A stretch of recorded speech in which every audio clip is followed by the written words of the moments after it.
Welcome friends to the 2026 Ford Maverick Hybrid Review. This is the top of the line Lariat trim level, and these trucks, they got their main refresh for 2025, and in 2026 we see some very subtle updates. I did a separate video documenting those changes, so I'll have that linked in the description box below.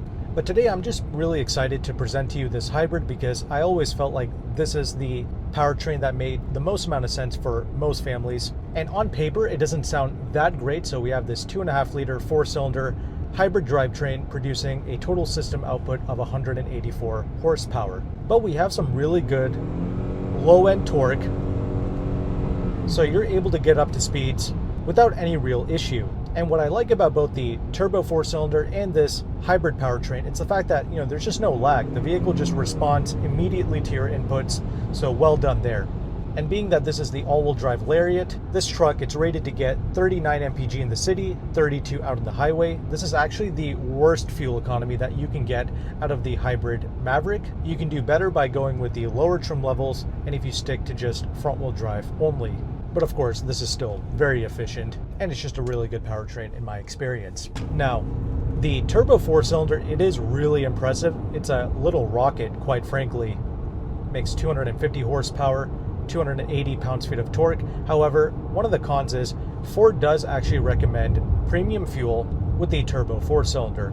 That's what it says on the official Ford spec sheet, right? And when Car and Driver did a test, the 0 to 60 time for the hybrid, it was 6.7 seconds, and the Turbo 4 did it in 5.8 seconds. But what's really impressive, like I mentioned before, it's the immediate response that these drivetrains have, and that's why I appreciate both.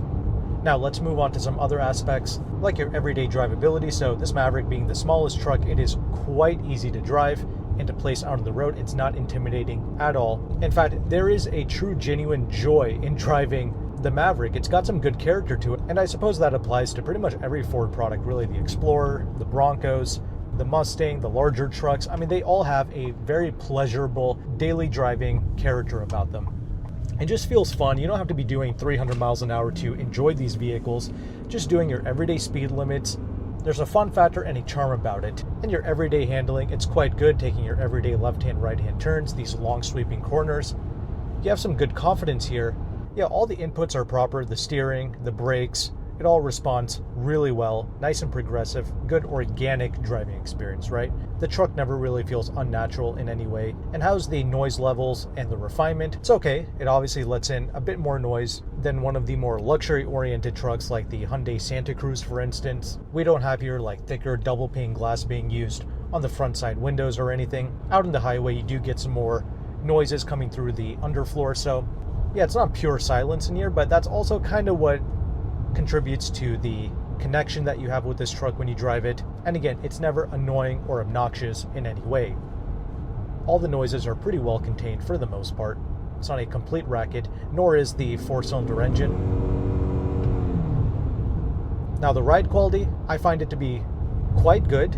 It can feel a bit taut over some of the smaller bumps and frequencies that actually do get transmitted through the cabin, but again, it's really subtle. We have here the larger 19-inch wheels, and it's still this plush. The 17s, they do ride a little bit better. It can help iron out some of those lower frequencies. And things like the high-speed stability out on the highway, it's decent. At really high, extreme speeds, sure, it can be persuaded by the wind, things of that nature, but for the most part, your everyday 75 mile per hour highway driving, it's going to be rather good. And also something to note regarding highway driving, if that's what you're primarily doing, then even the turbo 4-cylinder engine gets really good real-world highway fuel economy. But if you do a lot of city driving, then that's really where the hybrid wins, because you can effortlessly be getting, close to 40 mpg or even exceeding 40 mpg without even trying with the hybrid. So that's huge. You do get a slightly smaller fuel tank though with the hybrid, something to keep in mind there, not a big deal. Again, if you're pushing the Maverick to its absolute limits, right, you do notice that the front end tends to wash out. You'll notice a bit more of that weight transfer taking effect, but again, nobody's driving a vehicle like that this hard. It's the daily drivability of a lot of these Fords that make it satisfactory. And also, due to the smaller size of the Maverick, you never feel intimidated at a parking lot. It's easy to park, quite frankly. And the total length of this truck, it's a little under 200 inches. So most people should be able to fit this inside of a garage as well. So again, it's just a nice, comfortable driving experience. easy to see out of, easy to place out of the road and to park. And again, this hybrid makes a lot of sense in my opinion. So with that established, let's go ahead and let's transition into the interior segment now.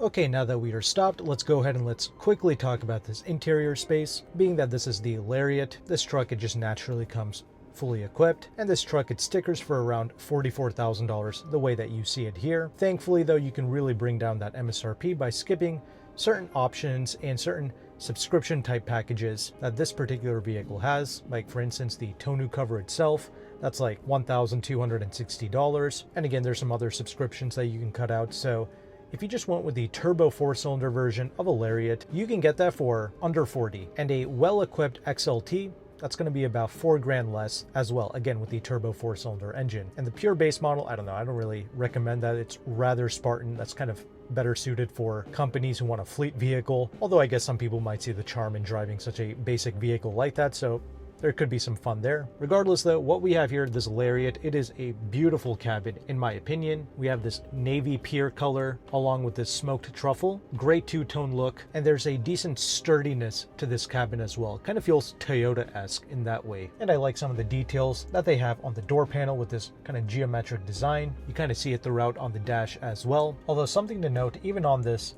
top of the line Lariat, we don't have the one-touch up and down windows for all 4 windows. In fact, we only have the one-touch down window for the driver's side, and it doesn't even go up one touch. So I don't know, just thought I would bring that up. These new Mavericks, they do come with this 13.2-inch display as standard. It's a nice looking display, works rather well, quick to respond.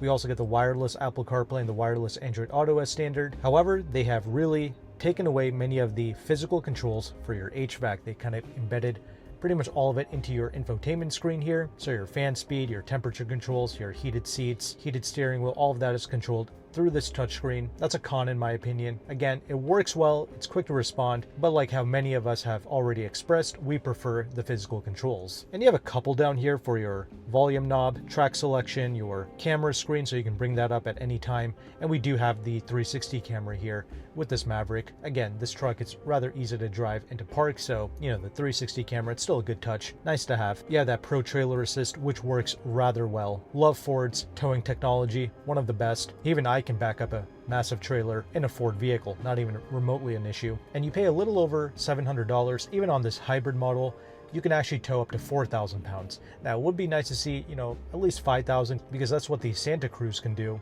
And that's a very like luxury-esque vehicle, kind of larger than this, but still 4,000 pounds. That's good at least for the hybrids. And again, it's the same thing with the turbo 4-cylinder as well. We also have here the Bang & Olufsen audio system. Sounds decent, kind of reminds me of the JBL audio systems from Toyota. So it's got that punchy, strong sound quality. Again, it's not like audiophile levels. It's not like, you know, the German flagship vehicle type of audio system, not even close to that. In fact, when you have some really strong bass playing, I've noticed that the driver's side door area can tend to rattle a little bit, but you can of course tone down that bass and it actually sounds much better. There's some decent clarity here, so it's a good audio system. I do recommend getting it if you enjoy your music. It just kind of completes the interior space in my opinion. Plenty of storage space for your phones. I do like that. You have an elegant digital shifter here, 2 cup holders, plenty of space in the door pockets, center armrest space. It's okay for this vehicle. Again, it's nothing like the full-size trucks, which, you know, the full-size trucks, it's basically like a bathtub, the center armrest. So this isn't quite on that level, but it's okay. It's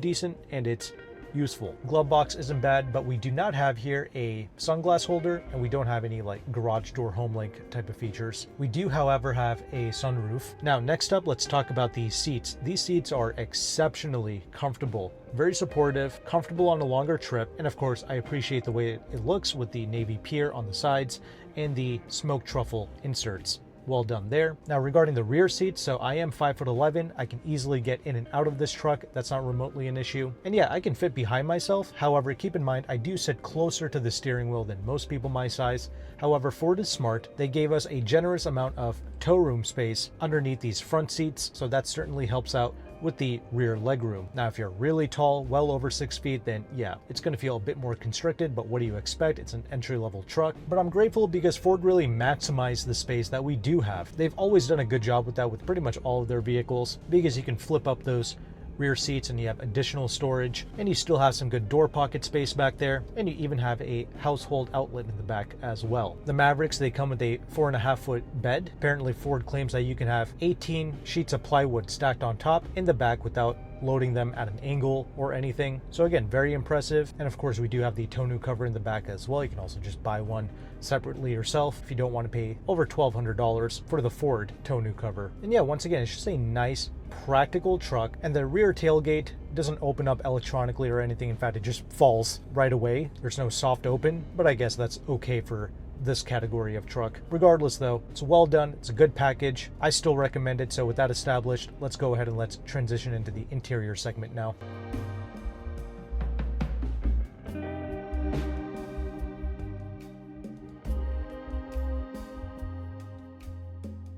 Okay, concluding thoughts on the 2026 Ford Maverick pickup truck.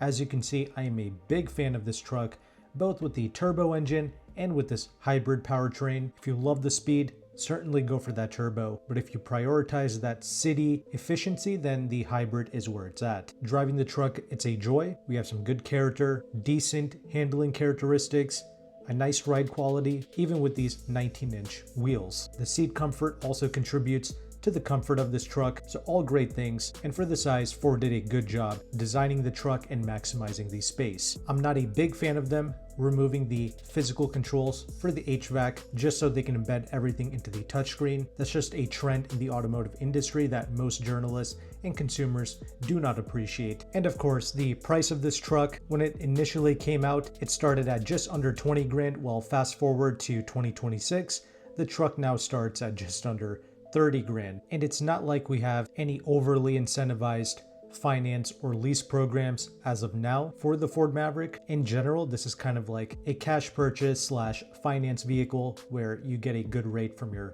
credit union or something. That's really the best way to take advantage of the Maverick as of right now. There's over 30,000 new Mavericks available for sale throughout the entire country, so plenty to negotiate on. The XLT trim as of right now is the most available trim level. Over half the new Mavericks are XLTs, and I certainly do recommend the XLT if you want to save some coin compared to the Lariat. You can still get it pretty well equipped. Sticker price, it's going to be in the mid 30s. The new Lobo, that does seem fun.